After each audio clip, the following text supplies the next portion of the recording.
This is Dalal Street, the financial epicenter of India and the home of HDFC Bank. Following a massive recent merger, the bank operates as a heavily regulated titan, where reputation serves as its primary asset. In banking, absolute stability is the only currency that matters. Any sudden, unexplained change in leadership is treated as an existential threat to that stability. That threat materialized on March 18, 2026, when Chairman Atanu Chakrabarty abruptly tendered his resignation. Standard corporate exits are typically framed as personal reasons.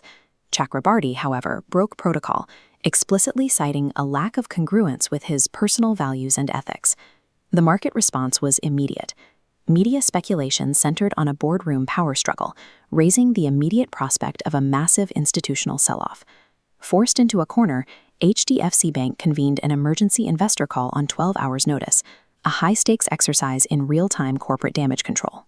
On the call, Interim Chairman Keki Mistry and CEO Sashi Jagdishan attempted to project an impenetrable wall of unified calm to the nervous investors. Their defense relied on three pillars. The first was complete ignorance.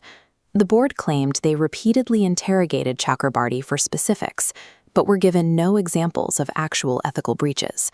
The second pillar was total cohesion. CEO Jagdishan directly refuted rumors of internal conflict, denying any executive rift or struggle for control within the management team. This leads to the third and most crucial pillar, the regulatory shield. The board used the authority of the Reserve Bank of India as their ultimate character reference. They highlighted the timeline. The board secured the RBI's official approval for Mistry's interim appointment on the exact same evening the resignation was submitted. The logic was simple. By showing the central regulator was unbothered, the bank effectively invalidated any rational reason for institutional investors to panic. But the audience, analysts from Citigroup, Macquarie, BlackRock, and ADIA, refused to take this unified front at face value. This highlights a massive information asymmetry. On one side, unanimous governance. On the other, a volatile, hidden ethics complaint.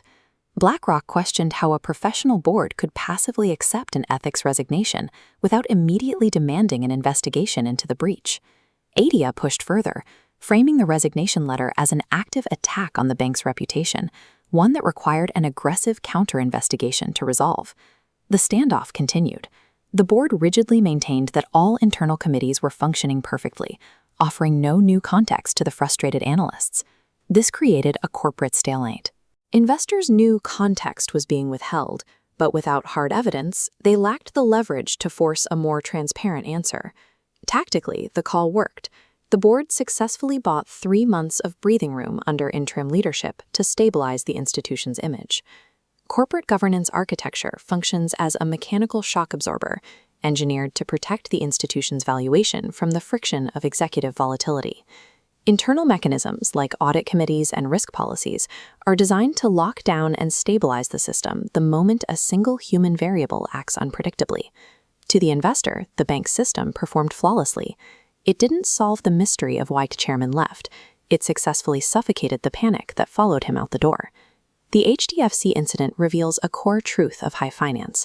Mastering how an institution says absolutely nothing is often more vital to its survival than the truth of what it actually says. This is Dalal Street, the financial epicenter of India and the home of HDFC Bank.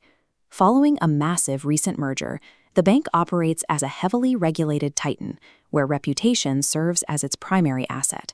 In banking, absolute stability is the only currency that matters. Any sudden, unexplained change in leadership is treated as an existential threat to that stability.